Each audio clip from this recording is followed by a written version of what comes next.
Bom dia, preciosos irmãos, na paz gloriosa de nosso Senhor Jesus Cristo. Eu desejo meditar com vocês mais um período aqui da Palavra de Deus. Nós estamos aprendendo sobre a semente que Deus não plantou e a Bíblia, ela nos mostra em vários lugares, em várias escrituras, que há uma semente na terra que Deus não plantou. E essa semente está falando de pessoas, de seres humanos. Que tipo de semente está em nós? É momento de nós pararmos e fazermos um julgamento de nossas vidas para sabermos que tipo de semente nós temos. A palavra de Deus nos ensina para que nós possamos fazer uma análise, de nossas vidas. O apóstolo Paulo diz assim, que o homem examine-se a si mesmo. E nós precisamos nos examinar para sabermos que tipo de semente está em nós. Se é a semente de Deus ou se essa semente é do maligno. Porque nós sabemos que há uma semente de Deus e há uma semente do maligno. Isso já está na palavra desde o princípio. Se você pegar o livro de Gênesis, nós vamos ver esse assunto. Vamos fazer uma oração. Precioso Deus, nesta hora, dedico a Ti, ó Pai, esses minutos aqui de meditação na Tua palavra. Que todos os ouvintes da Tua palavra que ouvirem essa palavra, Pai, sejam também despertados para que eles possam entender, Senhor, que nós temos que nos examinar e sabermos que tipo de semente está em nós. Ajuda-nos, ó Deus, a cada momento de nossas vidas. Concede-nos o Espírito Santo para que Ele possa nos guiar em toda a Tua palavra. Assim eu te peço, no nome de Jesus Cristo. Amém. Preciosos irmãos, eu quero deixar aqui a escritura de Mateus capítulo 13, o versículo de número 24, onde nos conta o relato da parábola do trigo e do joio, que são duas sementes diferentes, mas que são muito parecidas. Observe o que diz aqui a palavra. Mateus 13, verso 24. Propôs-lhe outra parábola, dizendo: O reino dos céus é semelhante ao homem que semeia boa semente no seu campo. Então, o reino dos céus é semelhante, a um homem que semeia boa semente, no seu campo. Mas, dormindo os homens, veio o seu inimigo e semeou o joio no meio do trigo, e retirou-se. E quando a erva cresceu e frutificou, apareceu também o joio. E os servos do pai de família, indo ter com ele, disseram-lhe: Senhor, não semeaste tu no teu campo boa semente? Por que tem então joio? E ele disse: Um inimigo é quem fez isso. E os servos lhe disseram: Queres, pois, que vamos arrancá-lo? Porém ele lhe disse: Não, para que, ao colher o joio, não arranqueis também o trigo com ele. Deixai crescer ambos juntos, até a ceifa. E, por ocasião da ceifa, direi aos ceifeiros: Colhe primeiro o joio e atai-o em molhos, para o queimar, mas o trigo ajuntai-o no meu celeiro. Que Deus abençoe sua palavra e nos ajude a entendermos esse assunto, em nome de Jesus Cristo. Então aqui, meus amados irmãos, nós temos um assunto muito complexo, mas de muita sabedoria, de grande revelação, que nos mostra duas sementes. Duas sementes. E aqui, pelo que nós lemos, nós já entendemos que quem plantou a boa semente foi o Senhor. Quem plantou a semente má foi o inimigo. Quando nós pegamos a Bíblia e começamos a estudá-las, nós vamos entender que desde o princípio surgiram essas duas sementes. Quando pegamos a Bíblia no livro do Gênesis, lá no princípio da Bíblia, após a queda do homem, nós vamos entender que ali já havia duas sementes, Caim e Abel, os primeiros filhos que nasceram de Eva. Um era filho de Adão, o outro era filho da serpente, filho do maligno. Assim diz a palavra do Senhor. Então, desde aquele tempo que vem sendo semeada na terra essas duas sementes, essas duas naturezas. E o Senhor Jesus explica essa parábola para os seus discípulos, mostrando que ele não plantou o joio, ele plantou o trigo. Agora, ele está falando aqui de uma lavoura no natural para que ele possa explicar o espiritual. O trigo que ele plantou é a boa semente, são os seus filhos. O joio que ele não plantou, que quem plantou foi o inimigo, é a semente que ele não plantou. Essa semente não é dele. Então aqui no livro de Mateus ainda, no versículo 36, o Senhor está nos explicando essa parábola, nos mostrando com muita propriedade que há duas sementes na terra. E o próprio Jesus disse que a semente que o Pai não plantou será arrancada. Ela não vai subsistir. Ela será arrancada e queimada no fogo, como disse a parábola, que é o joio. E esses joios são quem? São pessoas que têm influências religiosas, estão nas igrejas, estão fazendo uma obra para Deus, estão trabalhando para Deus. E muitas das vezes Deus não mandou eles fazer essas obras, Deus não chamou eles para fazer essas obras, porém eles estão fazendo. Porque assim, quando nós pegamos o relato da Bíblia, nós vamos entender lá no Gênesis 4, depois da queda do homem, que Abel e Caim foram oferecer sacrifícios a Deus, eles foram cultuar a Deus.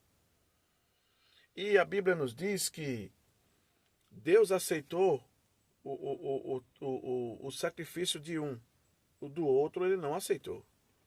Agora, por quê? Sendo que os dois estavam sinceramente fazendo aquilo para Deus.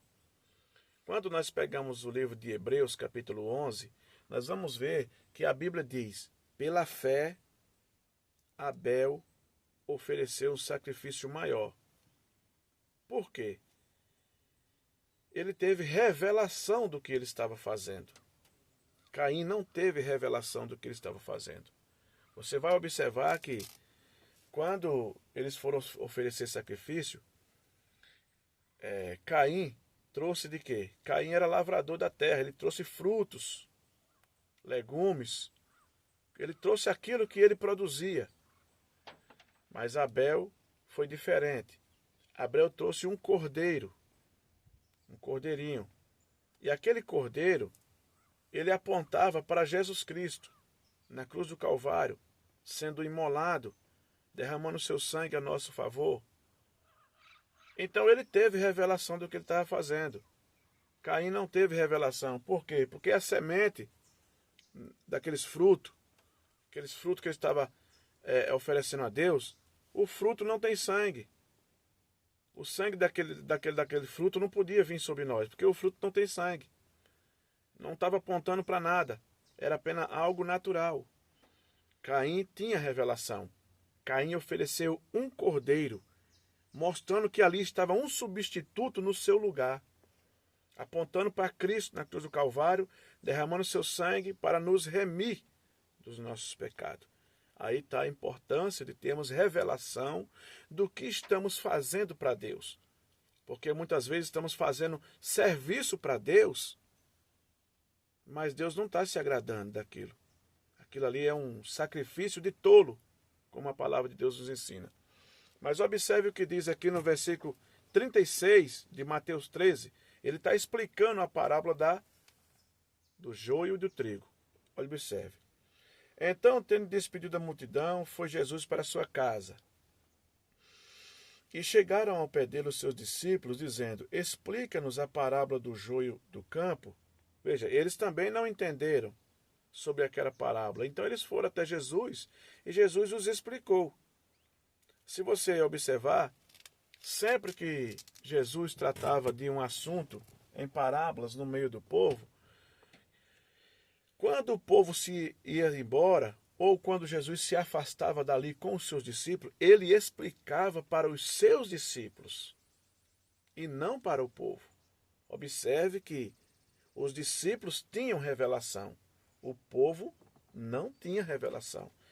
Se você observar aqui, ó, ainda aqui em Mateus 13, verso 12, ele disse aqui, ó, verso 13, Mateus 13, 13, Jesus disse assim, ó, por isso lhe falo por parábola, porque eles, o povo, vendo, não veem, e ouvindo, não ouvem, nem compreendem. Isaías, não compreende. Verso 14, ó, e nele se cumpre a profecia de Isaías, que diz, ouvindo ouvireis, mas não compreendereis, e vendo vereis, mas não percebereis. O verso 15, ó, porque o coração desse povo está endurecido, tá vendo? E ouviu de mau grado com seus ouvidos e fechou os olhos para que não vejam com os olhos, e ouçam com os ouvidos, e compreendam com o coração, e se converta, e eu os cure. Mas veja, então você tem que entender que quando Jesus falava em parábola com a multidão, ele falava para que a multidão não entendesse, porque Jesus estava cumprindo uma profecia lá do Velho Testamento, o que o profeta Isaías profetizou. Isaías viu os dias dos gentios, os nossos dias, e ele viu que o povo não tem prazer em ouvir a palavra, em receber essa palavra, e ouve de mau grado. Ouve de mau grado. Está vendo aí o que acontece? O que faz as pessoas não compreenderem as Escrituras é porque elas não aceitam a palavra. E como elas não aceitam a palavra, elas ficam sem entendimento, elas não recebem a revelação do Espírito Santo. Por quê? Quando alguém dá ouvido à palavra, também não crê. Então veja que é uma coisa lamentável na vida das pessoas. Mas observe que os discípulos perguntavam ao Senhor e o Senhor os revelava. Observe essa passagem, né?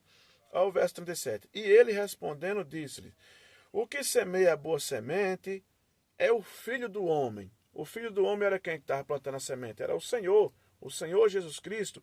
Ele estava plantando a boa semente.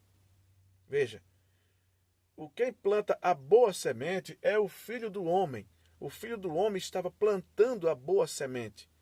Observe o verso 38. O campo é o mundo. A boa semente são os filhos do reino. Observou? A boa semente são os filhos do reino. São aqueles que estão na presença de Deus. São os seus filhos. Os filhos de Deus nascem com a semente de Deus. Observe ainda o mesmo versículo. E o joio são os filhos do maligno. Então observe que há duas sementes. Uma semente que Deus plantou e uma semente que Deus não plantou. Observe que a gente vamos ver na palavra de Deus, em toda a Bíblia, nós vamos ver que existe duas sementes. Uma semente que Deus plantou e uma semente que Deus não plantou. Mas observe, vou ler de novo. Ó. E o campo é o mundo. A boa semente são os filhos do reino. E o joio são os filhos do maligno. Está vendo aí? Que há duas sementes na terra. O homem nasce com a semente de Deus ou com a semente do maligno. Assim como nasceu Abel e Caim. Então nós vamos observar tudo isso nos nossos dias. Isso está acontecendo nos nossos dias. Isto vai até a consumação do século, até o arrebatamento, até Deus julgar este mundo e acabar com tudo. Mas observe, olha o versículo 39. O inimigo que o semeou é o diabo. Veja aí, ó. Quem semeou essa má semente no homem? O diabo. Não foi Deus.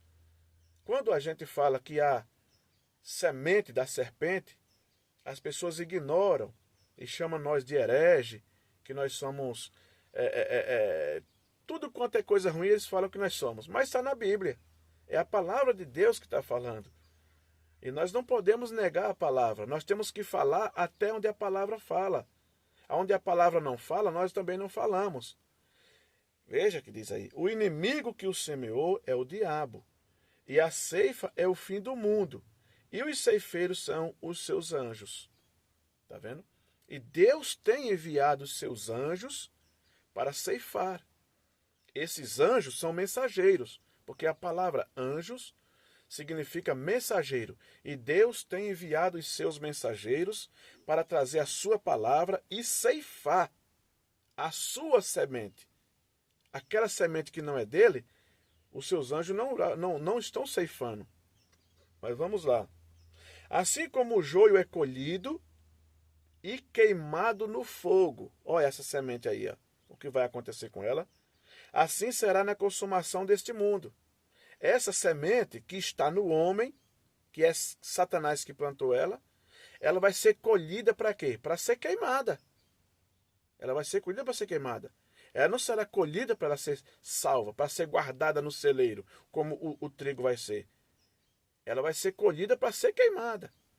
Veja aí. Assim como o joio é colhido e queimado no fogo. Ó, assim será na consumação deste mundo. Quando o Senhor separar os seus dos que não são seus. Mandará o Filho do Homem os seus anjos, e eles colherão do seu reino tudo o que causa escândalo e os que cometem iniquidade. Então veja aí, está vendo? Mandará o Filho do Homem os seus anjos, que são os seus mensageiros, e eles colherão do seu reino tudo o que causa escândalo e os que cometem iniquidade. E lançá-los-ão na fornalha de fogo. Ali haverá pranto e ranger de dente. Está vendo aí o que vai acontecer com essa semente? Por isso que nós, como servos de Deus, como cristãos, nós temos que saber que tipo de semente está em nós. Que tipo de semente está em mim? Qual é a semente que está em mim? Temos que ter espiritualidade para discernirmos a nós mesmos. Porque se nós não discernirmos a nós mesmos, quem é que vai nos discernir? Não adianta aquele irmão discernir o que está em mim. É eu que tenho que discernir o que está em mim. Agora, muitas das vezes, alguém pode discernir o meu espírito. Ele pode fazer uma prova com a palavra de Deus ao meu respeito e identificar o espírito que está em mim. Se eu nego essa palavra, eu estou mostrando o espírito que eu tenho. Agora, se eu creio em toda essa palavra, eu também estou mostrando o espírito que está em mim. Entendeu isso aí? Olha o outro versículo 43. Então os justos resplandecerão como o sol no reino de seu Pai. Quem tem ouvido para ouvir, que ouça. Os justos resplandecerão no reino de Deus. Por quê? Porque ele é semente de Deus. E nós entendemos isso. Eu quero deixar aqui uma meditação ainda, aqui na mensagem Os Ungidos dos Últimos Dias. O profeta de Deus nos dando aqui uma lição tremenda. Ele diz aqui, ó, agora, portanto, a chuva caindo sobre a vegetação natural da terra, observe o que eu disse a você, Jesus pegou a parte natural para explicar o espiritual. Ele mostrou como uma lavoura aqui na terra, como a plantação de milho, a plantação do feijão, a plantação do trigo, a plantação de canas de açúcar, de mandioca. Ele pegou a parte natural aqui da terra para explicar o espiritual. Observe. Agora, portanto, a chuva caindo sobre a vegetação natural da terra é um tipo da chuva espiritual que dá vida eterna, caindo sobre a igreja. Pois nós a chamamos de chuva temporã e chuva tardia, e é uma chuva jorrando do Espírito de Deus sobre sua igreja. Então observe que no campo, dentro do sistema, dentro da igreja, onde estão acontecendo o culto, ali é um campo, onde tem sementes plantadas. Agora ali tem joio e tem trigo. E essas mesmas sementes, elas recebem dessa chuva do Espírito. Veja, aonde tem semente de Deus e semente do maligno, você sabe que dentro da igreja tem as duas sementes. Elas recebem da mesma chuva do Espírito sobre ela. Quando o Espírito cai ali, quando ele se derrama dentro da igreja, tanto se alimenta o joio, como também se alimenta o trigo. Isso mostrando com a plantação natural. Quando a chuva vem, ela vem para regar quem? O milho e as ervas daninhas. Tanto ela agoa o milho que você plantou, tanto ela agoa também aqueles espinhos que nasceram lá que você não plantou. Está compreendendo? Então observe isso aí. O Espírito Santo caindo na igreja, ele alimenta tanto o joio quanto o trigo. Agora, um vai ser colhido para o reino de Deus, o outro será colhido para ser queimado. Então, é momento de analisarmos que tipo de semente está em nós. Mas vamos lá, deixa eu ler mais alguma coisa. E enganaria até os escolhidos se fosse possível. Veja aí. A coisa é tremenda. Note, aqui está uma coisa muito estranha. Vem? Quando a semente penetra no solo, seja como for que elas penetrou no solo, como elas chegaram lá, para começar, elas eram espinhos. Veja, existia ali espinhos, sementes de espinho naquela terra. Mas o trigo que penetrou no solo, que foi plantado, e as ervas, eram ervas para começar. E cada erva produzindo a si mesma. Outra vez, mostrando que estava no princípio original. Então, observa aí. O que acontece? O que acontece é que cada semente, ela tem que germinar a sua própria natureza. Se você plantar uma semente de laranja, não vai nascer limão, vai nascer laranja. Porque isso estava no princípio. Pegue lá Gênesis 1, versículo 11. Quando Deus estava ordenando ali, criando, ele disse à semente, que a semente, ela geraria conforme a sua semente. Uma semente não pode gerar outra semente diferente. Ela tem que gerar a sua natureza. Se você plantar milho, vai nascer milho, não vai nascer abóbora. Se você plantar feijão, não vai nascer café, vai nascer feijão. Isso é semente natural. A semente espiritual é a mesma coisa. Observe isso aí.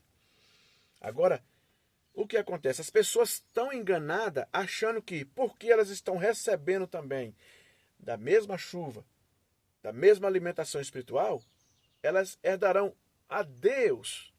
Mas veja que muitas vezes elas são falsas pessoas, porque elas não aceitam a palavra como ela é. Não, elas não aceitam a palavra como ela é. Elas aceitam a palavra como é ensinada, porque na verdade elas são membros de um sistema denominacional. Elas não são membros do corpo de Cristo. Elas fazem parte de um sistema religioso. Elas não é membro do corpo de nosso Jesus Cristo, porque se ela é membro daquele corpo, ela recebe a palavra. porque ela é parte da palavra. Se ela não recebe essa palavra, porque ela não é parte dessa palavra. Observe aí. E enganaria até os escolhidos se fosse possível. Quer dizer, se os eleitos de Deus não recebessem essa revelação desses dois espíritos trabalhando no meio do povo de Deus, eles seriam enganados também. Mas como eles recebem a revelação de toda a palavra, eles não são enganados. Isso é Mateus 24, verso 24. E surgirão falsos cristos e falsos profetas, que se farão tão grandes milagres e sinais que, se possível fora, enganariam até os escolhidos. Mas não é possível. Porque o nome desses escolhidos está escrito no livro da vida do Cordeiro. Esses que serão enganados são aqueles que têm seu nome escrito no livro da vida. Eles podem ser enganados. Está vendo aí? Mas veja aí. Porque eles estão recebendo a mesma chuva, a mesma bênção, mostrando os mesmos sinais, mesmos prodígios. Porque se você for, você vai olhar hoje o que está acontecendo dentro das igrejas, olha, eles estão curando, eles estão expulsando demônio, eles estão falando em língua, eles estão dançando no espírito, eles estão fazendo maravilhas no nome do Senhor Jesus Cristo. Mas Jesus disse que pelos seus frutos, eles são conhecidos. Os frutos que eles dão não é frutos da palavra, são frutos da carne. Os frutos do Espírito é produzido pela palavra. Observe essas coisas. São frutos da carne, não frutos do Espírito. Para começar, eles negam a palavra. Eles não aceitam o batismo em nome do Senhor Jesus Cristo. Não é isso? Não, eles não aceitam. Eles não creem que Deus enviou um profeta para esse tempo, como está escrito na palavra. Como Jesus disse, eu vos envio o profeta. Quem recebe um profeta na qualidade de profeta, recebe galardão de profeta. Eles não creem nisso. Então eles não creem na palavra. Quando a pessoa nega qualquer coisa dessa palavra, mostra que na pessoa há um espírito religioso, não um espírito de Deus. Porque se o Espírito de Deus está em mim, como que eu posso negar essa palavra? Não tem como, né, meu irmão? Não tem como, né? Mas vamos lá, vem.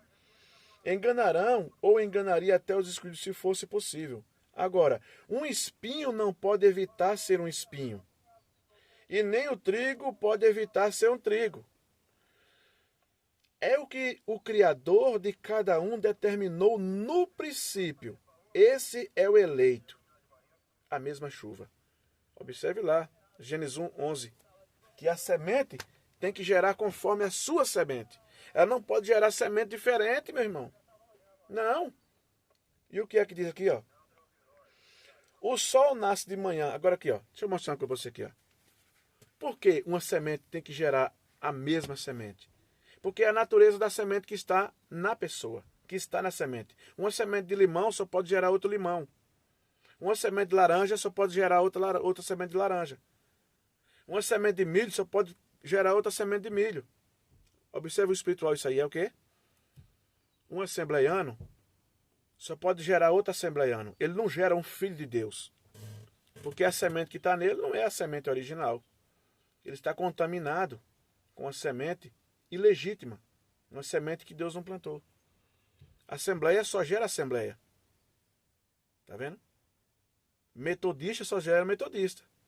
Batista só gera batista. Tá vendo aí? Presbiteriano só gera outro presbiteriano, meu irmão. Agora, a palavra de Deus gera filhos de Deus.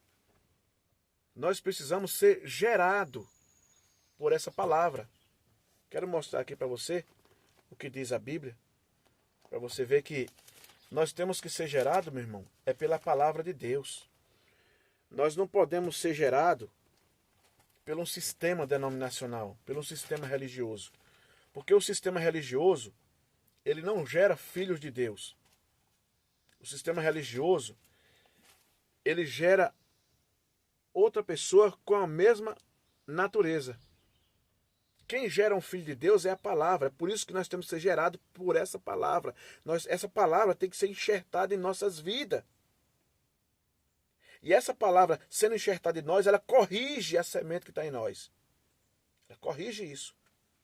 Ela mostra a semente que está em nós. Se nós aceitamos essa palavra como ela é, aí é a semente de Deus em nós. Se nós não aceitamos como ela é, nós não somos semente. Observa aqui, ó. 1 João, capítulo 1. Não, perdão. 1 Pedro. Primeira carta de Pedro, capítulo 1, versículo 3. Diz assim, ó. Bendito seja o Deus e Pai de nosso Senhor Jesus Cristo, que segundo a sua grande misericórdia, ó, nos gerou de novo. Por que ele nos gerou de novo? Porque nós nascemos de uma geração carnal, dos nossos pais. E Jesus disse a Nicodemos que é necessário nós nascermos de quê? Da água e do Espírito. A água é a palavra que nos lava. O Espírito é o que traz a vida para nós. Faz essa palavra viver em nós. Ele vivifica essas letras em nós. E nós nos tornamos a palavra de Deus em forma de carne. Nós somos a palavra de Deus manifestada em carne, assim como Deus se manifestou em Jesus Cristo. João capítulo 1 diz, no princípio era o Verbo estava com Deus, e o Verbo era Deus. Versículo 14, e o Verbo se fez carne e habitou entre nós. Quem foi que se fez carne? Deus se fez carne em quem? Em Jesus Cristo. No versículo 18. Deus nunca foi visto por alguém. O Filho unigênito que está no seio do Pai, este o fez conhecer. Então, essa mesma palavra tem que gerar em nós a mesma coisa. Ela tem que se manifestar em carne, em nós. Nós temos que ser a palavra pura e genuína de Deus para esse dia. Se nós não somos essa palavra pura, então mostra que nós não somos semente de Deus, somos semente do maligno. Agora nós estamos aí pregando, fazendo coisas também. Você leu Mateus 7,21, que diz que muitos chegarão naquele dia diante do Senhor e vão ser recusados, fazendo todas essas obras para Deus, e Deus não o conhece. Por quê? Não ficam com essa palavra. Bendito seja o Deus e Pai de nosso Senhor Jesus Cristo, que, segundo a sua grande misericórdia, nos gerou de novo, ó, para uma viva esperança, pela ressurreição de Jesus Cristo dentre os mortos. A ressurreição de Jesus Cristo para nós traz vida através da geração na palavra. Somente a palavra de Deus pode gerar filho. Um sistema denominacional não gera filho. Assembleia só gera assembleianos. Metodista só gera metodista. Batista só gera batista. Porque é um sistema. E Deus não fundou denominação. Na Bíblia nós não vamos achar nenhuma denominação sendo fundada pelo nosso Senhor Jesus Cristo. Não. Ele deixou a sua palavra para que ela nos gerasse. Está vendo aí? Deixa eu mostrar aqui outra escritura. Ainda 1 de João 1, verso 23. Observe o que diz. E sendo de novo gerado, não de semente corruptível. Olha a semente. Mas da incorruptível, pela palavra de Deus, viva que permanece para sempre. Gerado de novo, sendo gerado de novo, não de semente corruptível. Nós não somos gerados por uma semente corrupta, misturada. A palavra de Deus com dogmas, com ensinamento humano, com teologia, com essas coisas todas aí, que isso aí faz o quê? Manufatura o homem. Cria um homem híbrido. Híbrido. Entendeu? É uma mistura de um pouco da palavra de Deus, um pouco das coisas do homem. Isso aí gera o quê? Religiosos. Apenas religiosos. É isso que gera. Nós temos que ser gerados da palavra, da pura e genuína palavra de Deus. E sendo de novo gerado, não de semente corruptível, mas da incorruptível. Incorruptível. A semente que não se corrompe. A semente que não aceita ser misturada. É a semente de Deus em nossos corações. E diz mais o quê? Pela palavra de Deus. Nós somos gerados pela palavra de Deus. Gerado pela palavra. Viva e que permanece para sempre. Você quer ser gerado pela palavra de Deus? Seja batizado em nome do Senhor Jesus Cristo. Como Jesus ensinou. Atos 2:38. Atos 8:14 ao 16. Atos 10, do 47 em diante, leia. Atos 19. Atos 22, do 16. Leia ali. Como é que os homens de Deus batizaram as pessoas? Ah, isso aí mexe com as pessoas, né? E aí? Analise que tipo de semente está em você. Que Deus te abençoe. Abra o teu entendimento. Em nome do Senhor Jesus Cristo. Pai, eu te agradeço por esse momento, Senhor. No nome do teu Filho amado Jesus Cristo, te dou graça, Senhor, por este momento. Pai, abra o entendimento, Pai, desse meu amado ouvinte, que ele possa entender, Pai, que a tua palavra é a verdade e que as demais coisas são areias movediças. Mas nós somos gerados da semente incorruptível pela palavra viva e que permanece para sempre. Amém. Deus te abençoe.